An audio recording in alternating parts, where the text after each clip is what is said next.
Assalamualaikum warahmatullahi wabarakatuh. Oke, kembali lagi dengan saya Revan. Pada kali ini kita masuki pembahasan pada bab DHCP dan juga RP. Nah, di sini hanya terdapat ada dua materi, ataupun di sini kita akan membahas DHCP dan juga RP. Oke, untuk yang pertama kita masuk ke DHCP. Yang untuk DHCP itu merupakan singkatan dari Dynamic Host Configuration Protocol, yang dimana DHCP merupakan servis yang digunakan untuk mempermudah distribusi IP address dalam satu jaringan secara otomatis. Nah, untuk DHCP itu running dalam satu broadcast domain.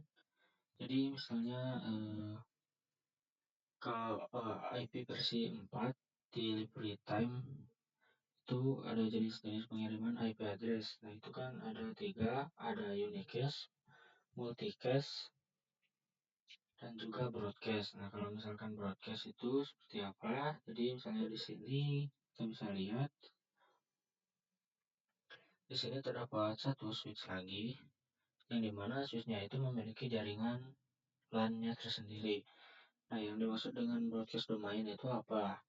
Jadi kan kita akan bersinggung dengan yang namanya RP juga nanti. Jadi kalau misalnya kita bahas terkait broadcast domain, jadi ketika salah satu IP ingin komunikasi dengan IP lainnya, ini merupakan awal komunikasi yang sebelumnya tidak terjalin.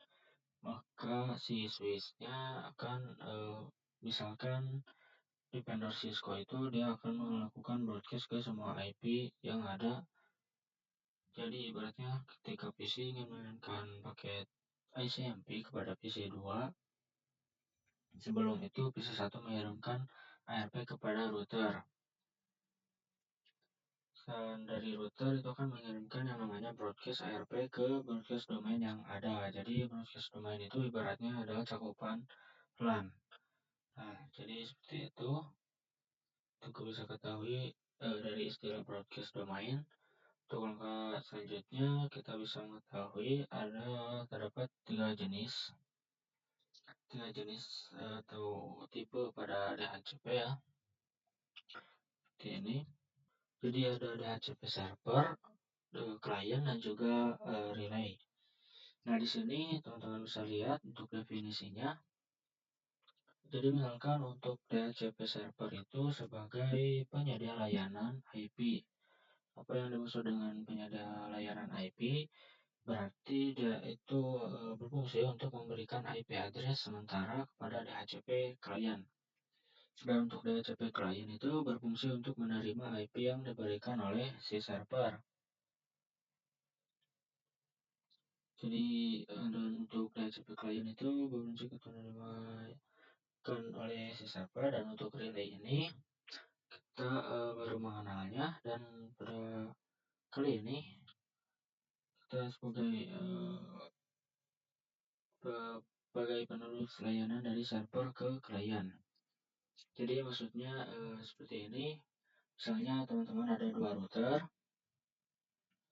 seperti ini, dan di sini itu routernya ini akan terhubung ke jaringan LAN. Nah, dengan adanya DHCP relay, nanti yang bertindak sebagai DHCP relay itu yang router kedua. Untuk yang DHCP server ini merupakan yang pertama.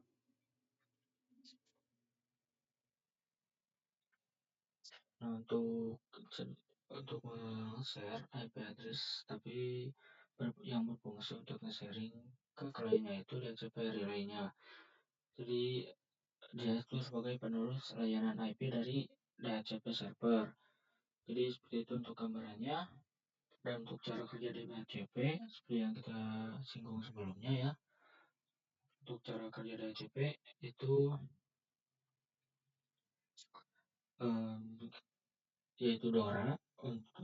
Dia itu akan melakukan discover. Untuk singkatan dari DORA itu discover.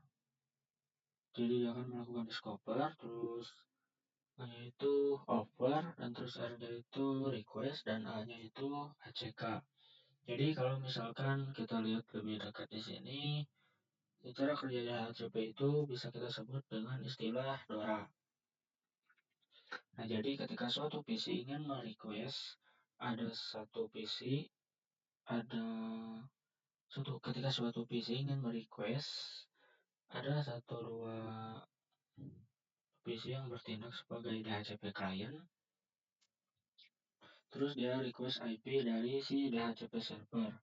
Maka cara kerjanya si PC ini akan melakukan discover terlebih dahulu. Di sini seperti ini. Jadi si discover itu bertanya, servernya di mana ya? Nah, terus si server DHCP ini akan mereply yaitu dengan tawaran. Dia akan menawarin dulu. Nih, saya punya IP address ABCD, mau nggak? Seperti itu. Terus ini kliennya membalas, mau dong. Tapi yang lebih lengkap lagi. Misalnya ingin berapa? Seperti itu. Dan terus DHCP server ini akan ngasih actionnya. Jadi oke, silahkan. Ini seperti itu. Jadi untuk merupakan delivery time yang dilakukan pada setiap langkahnya. Jadi discover dia akan broadcast jadi itu hanya unicast dan request broadcast dan ACK yang itu unicast. Jadi seperti itu merupakan cara kerja dari DHCP yang kita bisa sebut dengan Dora. Jadi seperti itu untuk pembahasan pada metode atau DHCP kali ini. Nah, kita akan lanjut pembahasan selanjutnya yaitu ARP. Oke, jadi untuk ARP di sini untuk ARP itu memiliki kepanjangan dari Address Resolution Protocol.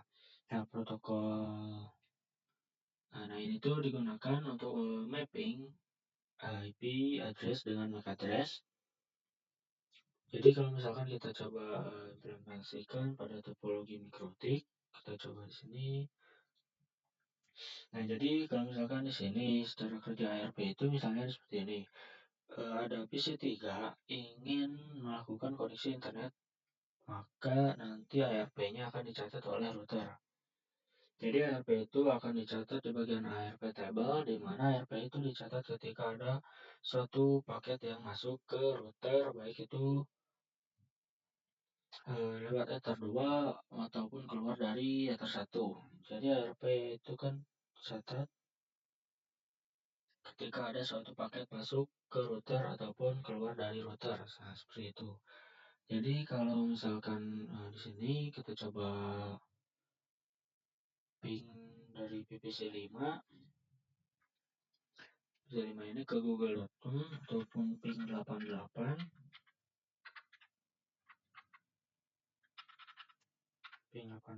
ya.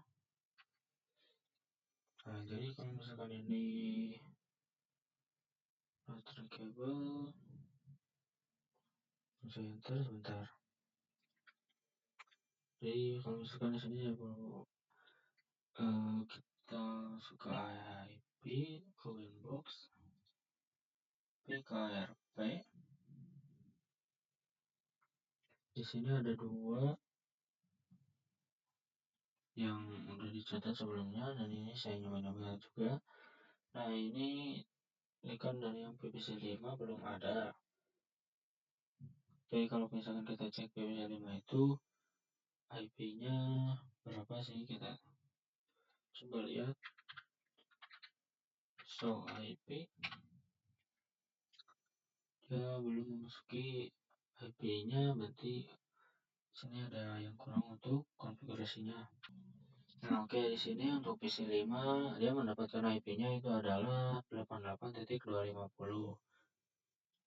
Sedangkan kita bisa lihat di sini pada mode ARP table, di sini dia sudah terdaftar.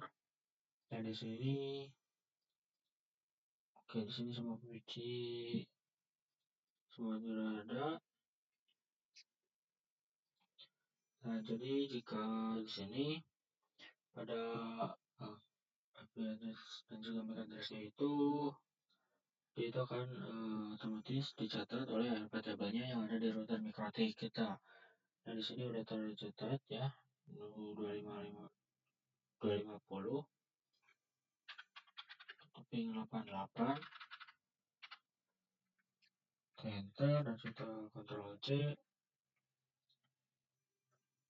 Di sini memang sudah otomatis. Di sini nggak tahu ya, tadi saat saya menambahkan IP DHCP dan dia otomatis ada di ARP list di sini.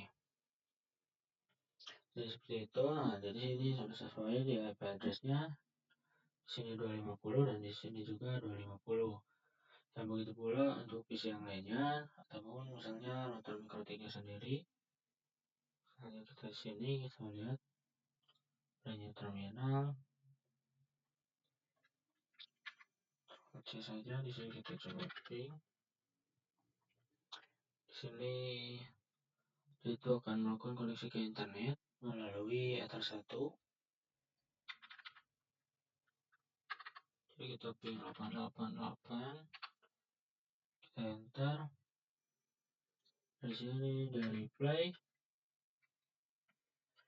Jadi untuk cek IP DRP-nya kita bisa lihat. Jadi Ether 1 dia ini sudah ada masuk di ARP tabelnya. Sudah tercatat juga di sini. Nah, ini merupakan IP di ESP-nya. Seperti itu. Jadi kemudian kita coba untuk PC berapa, kita coba di PC 2. IP address-nya adalah 252 dan di sini dia juga udah terdaftar. Di sini kita coba saja untuk ping 88 ataupun ping google.com. Di ini kita enter dan kita Ctrl C agar berhenti mereply. Dan di sana memang ini semua PC 1 sampai 5 sini sudah terdaftar semua di sini ya. Jadi seperti itu untuk ARP itu sudah terdaftar semua dari Windows-nya. Nah, seperti itu kalau kita jadi ketika kita ping IP address-nya pada IP address PC-nya itu pun sudah ada di sini. Nah, jadi di sini saya sudah berhasil semua. Dan di sini bisa lihat juga di ARP tabelnya. Untuk IP PC1 sudah terdaftar,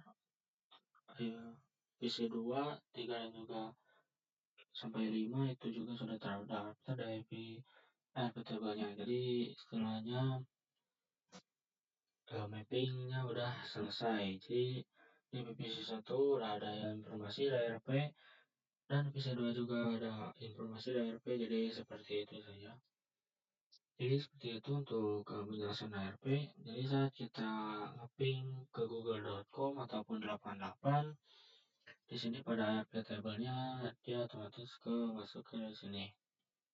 Kan langsung terdaftar untuk IP address, MAC address-nya dan juga interface-nya masuk ke header berapa. Oke, jadi seperti itu penjelasan kali ini.